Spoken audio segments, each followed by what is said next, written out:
Respected sarpanch साहब, गांव पांडु पिंडारा से आए हुए सभी सम्मानित नागरिक और आशा वर्कर्स की टीम, डॉक्टर्स की टीम और जो साइकोलॉजिस्ट आए थे वो, और मेरे प्यारे बच्चों, आज मैं आपके साथ दो विषय पर चर्चा करूंगा। पहला नशा और दूसरा साइबर सिक्योरिटी।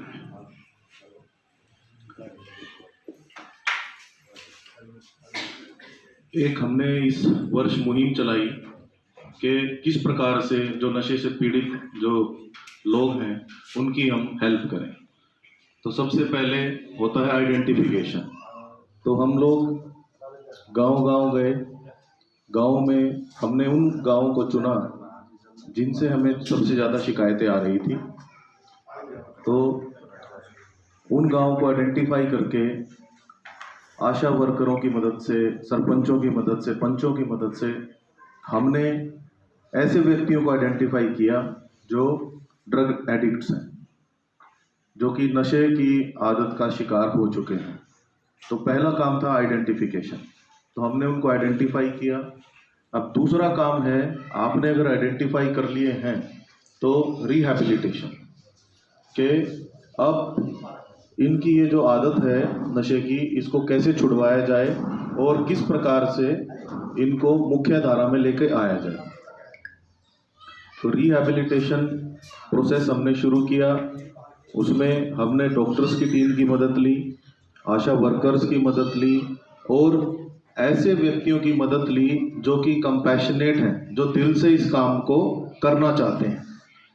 क्योंकि अगर हम ऐसे व्यक्तियों को इसमें इन्वॉल्व करेंगे जो दिल से करना ही नहीं चाहते, तो जो हमारा ऑब्जेक्टिव है वो पूर्ण नहीं होगा। तो इस ऐसे व्यक्तियों को हमने इन्वॉल्व किया जो कंपैशनेट हैं। जैसे आपने अभी सब इंस्पेक्टर नरेश को सुना जो मेरे से पहले बोल रहे थे, तो ये हमारी टीम के इंचार्ज हैं, जो नारकोटिक्स की टीम है, और ये कंपैशनेट हैं। ये दिल से चाहते हैं कि ये मेहनत करें और इनकी मेहनत से लोग नशे को छोड़ें।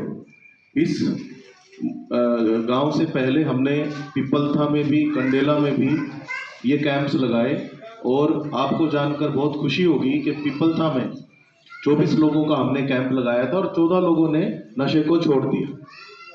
तो एक बहुत अच्छी एक अचीवमेंट है इस टीम की।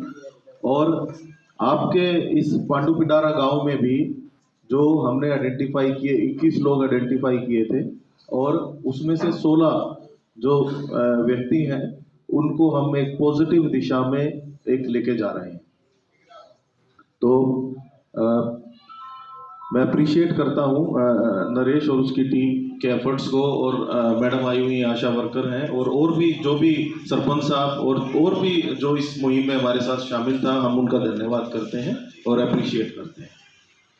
दूसरा, अब मैं आपको बताऊंगा कि किस प्रकार जो नशा है वो क्राइम और नशे की क्या रिलेशनशिप है। आपको समझ में आ रहा है बच्चों? मैं इस तरीके से आपसे बात करना चाहता हूं ताकि आपको हमेशा हमेशा के लिए याद रहे कि कोई अधिकारी आए थे और हमें कुछ समझा के गए थे और ये चीज़ें समझा के गए। तो मैंने पहले जो आपको बताया है आइडेंटिफिकेशन और दूसरा बताया रिहैबिलिटेशन। आपको समझ में आ गया होगा किस तरीके से हम काम करते हैं। दूसरा, जो नशे की अगर हम बात करें तो जो नशा जो लोग सप्लाई करते हैं उनका जो टारगेट होता है वो स्कूल्स और कॉलेज। तो वो क्या करते हैं, इनिशियली शुरुआत में वो आपको फ्री ऑफ कॉस्ट नशा प्रोवाइड करने की कोशिश करते हैं। फिर वो फ्री ऑफ कॉस्ट देकर उस व्यक्ति को आदत पड़ जाती है, लत लग जाती है, और लत लगने के बाद फिर उसको वो उसकी जो बॉडी है उसमें एक विड्रावल सिम्टम्स बोलते हैं हम। अगर आप कोई भी चीज़ छोड़ दोगे तो आपका शरीर ही उसको मांगने लगेगा, उसको बोलते हैं विड्रॉवल सिम्टम्स। तो आपको नींद नहीं आएगी, बहुत ज़्यादा पसीना आएगा, बेचैनी रहेगी, सर दर्द होगा।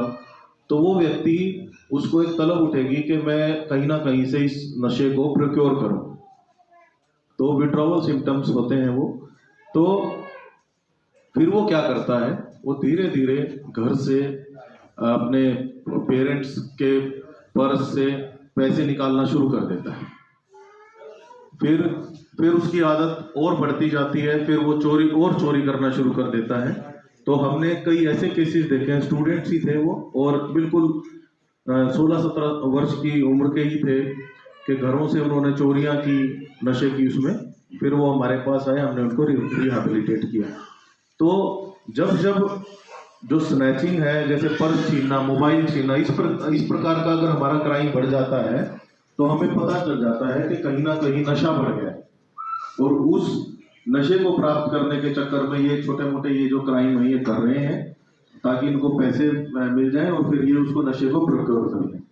तो क्राइम और जो नशा है उसकी बिल्कुल डायरेक्ट रिलेशनशिप है, ठीक है। आपको उसको समझना है और हमेशा एक पॉजिटिव अप्रोच रखनी है जीवन में, नेगेटिव अप्रोच नहीं रखनी। Birds of same feather flock together, आपने सुना होगा सभी ने। तो उसमें क्या होता है, जिस हम कंपनी में रहेंगे, फॉर एग्जाम्पल आप 4 लोगों का एक समूह है, एक दोस्त है, आप 4 लोग, तो अगर चारों ही आपके जो दोस्त हैं वो पॉजिटिव रहेंगे, तो आप चारों ही कुछ ना कुछ अचीव कर पाएंगे। अगर आप एक ऐसे समूह में रहेंगे जो कि नेगेटिव बात करता है, तो वो आपको नेगेटिविटी की तरफ ही लेके जाएगा, वो कोई भी आपको पॉजिटिव डिस्ट्रक्टिव कार्य करवाएगा वो आपसे। और जो पॉजिटिव लोग होते हैं वो आपको हमेशा कंस्ट्रक्टिव कार्य करवाते हैं, ठीक है। तो आप जो भी अपना ग्रुप बनाएं, ऐसे व्यक्तियों का बनाएं, ऐसे लोगों से दोस्ती करें जो कि आपको एक पॉजिटिव मार्गदर्शन दे, एक दिशा दे आपको, और आपको एक कंस्ट्रक्टिव जो कार्य है उसमें आपकी रुचि बनाएं। क्योंकि आप ऐसे लोगों की कंपनी में रहेंगे तो नित्य प्रतिदिन आप पॉजिटिव कार्य करेंगे। एक हमारा देश है, इसमें जो युवाओं की संख्या है वो बहुत ज्यादा है, और देशों के कंपैरिजन में इसको हम डेमोग्राफिक डिविडेंड बोलते हैं। तो जैसे हम और कंट्री से कंपेयर करें तो जो यूथ है उनकी संख्या हमारी ज्यादा है। तो इन यूथ्स की जो एनर्जी है उसको अगर हम पॉजिटिवली चैनलाइज करेंगे, पॉजिटिव रूप में हम उसको यूज करेंगे, कंस्ट्रक्टिव वे में उसको यूज करेंगे, तो जो हमारा देश है वो नई उन्नतियां छुएगा। परंतु अगर वही लोग जो एक ये इतना यूथ है, वही अगर नेगेटिव आदतों में, जैसे नशे की आदत में या और किसी आदत में फंस गया और नेगेटिव एक उसने अपनी लाइफ की ट्रैजेक्टरी ले ली, तो वही डेमोग्राफिक जो डिविडेंड है जिसको आज हमें एडवांटेज है, वो डिसएडवांटेज के रूप में हमारे लिए साबित हो जाएगा। समझ में आ रहा है बच्चों मैं जो बात कर रहा हूं? तो कोशिश करें आप कि आप अपनी एनर्जीज को चैनलाइज करें और पॉजिटिवली उसको आप मतलब अपनी जो पर्सनालिटी बिल्डिंग है उसको करें, डिसिप्लिन से रहें, क्योंकि यही वो वर्ष जो आयु है आपकी जिसमें आप अच्छे विचार सीखेंगे, और जो आपने अच्छे विचार सीखे उन्हीं को आप आगे लेकर जाएंगे।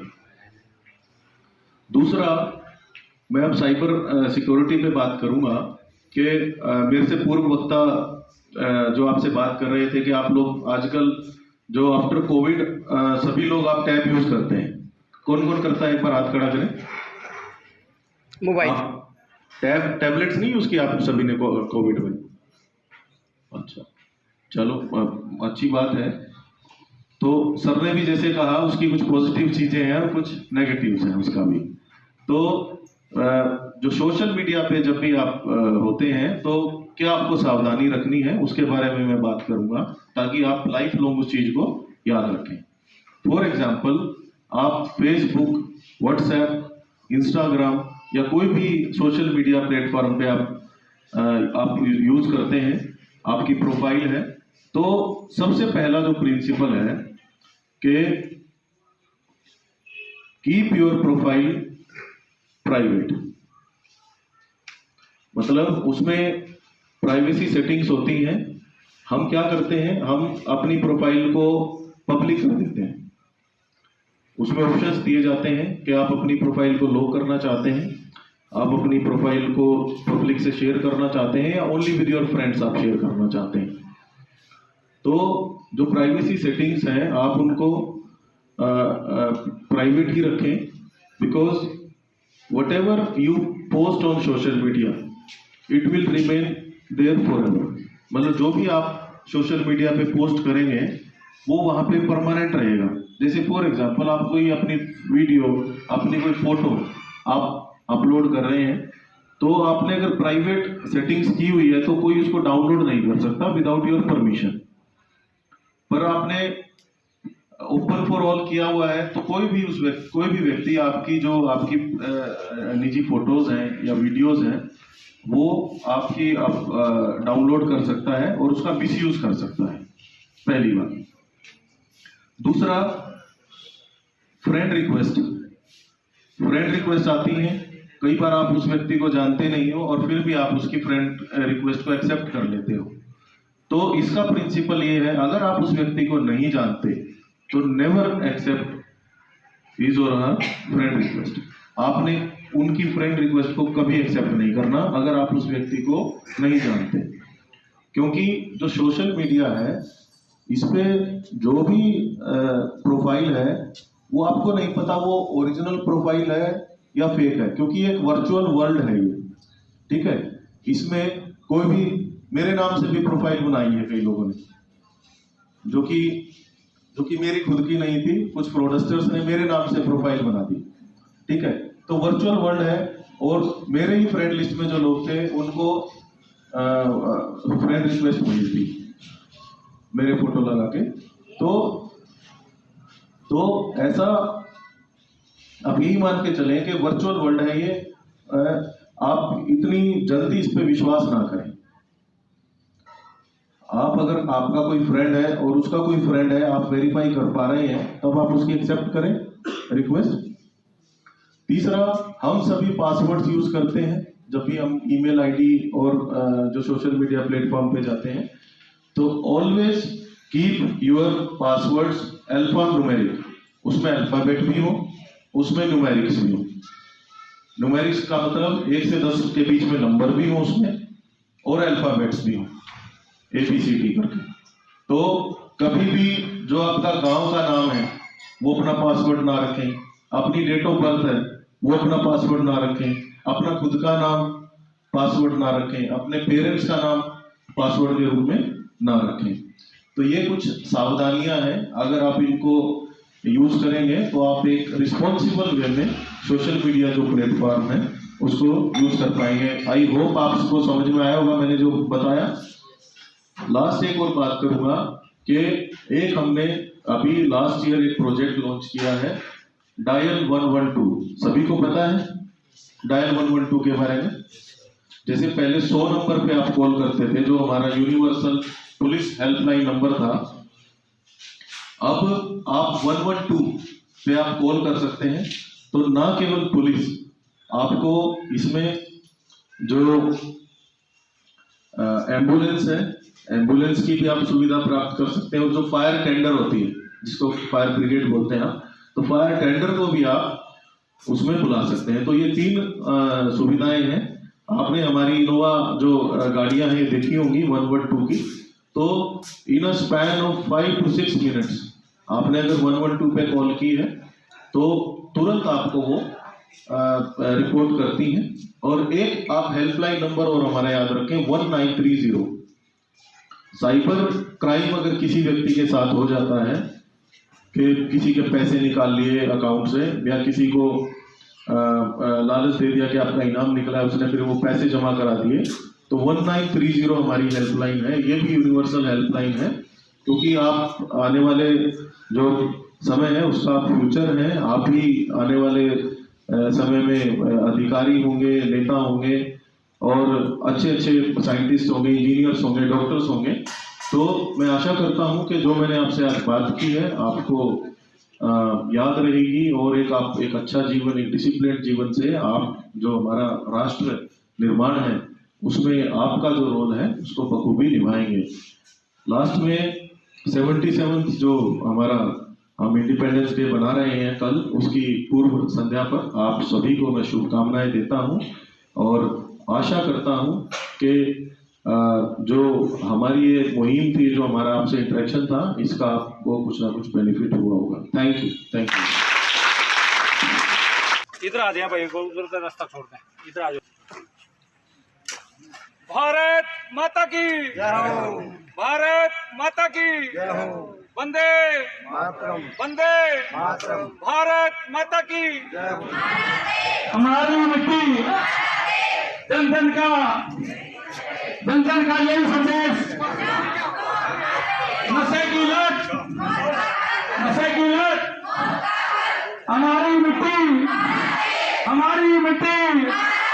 जन जन का यही संदेश, नशे की लत, नशे की लत, जन जन का यही संदेश,